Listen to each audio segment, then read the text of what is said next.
Morning children. இன்றைக்கி thermodynamics tips ஒரு டிப்ஸாக பார்ப்போம். ஒரு 3 டிப்ஸ் மட்டும் பார்ப்போம். தெர்மோடைனமிக்ஸ் டிப்ஸ் என்னென்னா, ஸ்பான்டீனியஸ் ரியாக்ஷனுக்கு delta G negative, delta S positive. இதை பிள்ளைங்க எப்போ பாரு மறந்துடுவாங்க. டெல்டா ஜி நெகட்டிவா பாசிட்டிவா, டெல்டா எஸ் நெகட்டிவா பாசிட்டிவ். அதுக்கு ஒரே ஒரு மெமரைஸ் பண்ணுறதுக்கு ஈஸியான ஒரு டிப்ஸ் சொல்லித்தரேன். டெல்டா ஜி, இதில் ஜி வருது இல்லையா, நெகட்டிவில் ஜி வருது இல்லையா, அப்போ டெல்டா ஜியை ஞாபகம் வச்சுக்கிறதுக்கு இதை ஞாபகம் வச்சுக்கோங்க. நெகட்டிவ், அதில் ஜி நெகட்டிவ். பாசிட்டிவ் சொல்லி பார்த்தா வராது. டெல்டா எஸ் பாசிட்டிவ், இதில் எஸ் வருது இல்லையா, அப்போ டெல்டா எஸ் தான் பாசிட்டிவ். இதை மாதிரி மெமரைஸ் பண்ணிக்கோங்க சில்ட்ரன். அடுத்து மேக்னெட்டிக் ப்ராப்பர்ட்டி, 2 மேக்னெட்டிக் ப்ராப்பர்ட்டி, ஒன்று பேராமேக்னெட்டிக் ப்ராப்பர்ட்டி, இன்னொன்று டயாமேக்னெட்டிக் ப்ராப்பர்ட்டி. பேராமேக்னெட்டிக்னா அன்பேர்டு எலக்ட்ரான்ஸ், டயாமேக்னெட்டிக்னா பேர்டு எலக்ட்ரான்ஸ். இதை எப்படி ஞாபகம்?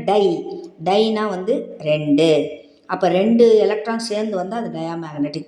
ஒன்று தெரிஞ்சுக்கிட்டா போதும், இன்னொன்று ஆட்டோமேட்டிக்காக நம்மளுக்கு தெரிஞ்சிடும். நெக்ஸ்ட்டு இதெல்லாம் மெமரைஸ் பண்ணுறதுக்கான டிப்ஸ் நான் சொல்லித்தரேன். நெக்ஸ்ட்டு ஸ்டீரியோ கெமிஸ்ட்ரியில் ஒரு காம்பவுண்ட் கொடுத்துட்டு அதில் நம்ம நம்பர் போடுவோம். அது அப்புறமா நமக்கு ஒர்க் அவுட் பண்ணும்போது சொல்லித்தரேன். 1 2 3 4ன்னு போடுவோம்.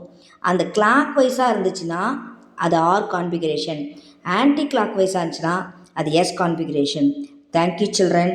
லைக் பண்ணுங்கள், சப்ஸ்கிரைப் பண்ணுங்கள், ஷேர் பண்ணுங்கள். குட்டி குட்டியாக தான் டிப்ஸ் போடுறேன்னே, நீங்கள் அப்போ தான் ஈஸியாக மெமரைஸ் பண்ண முடியும்.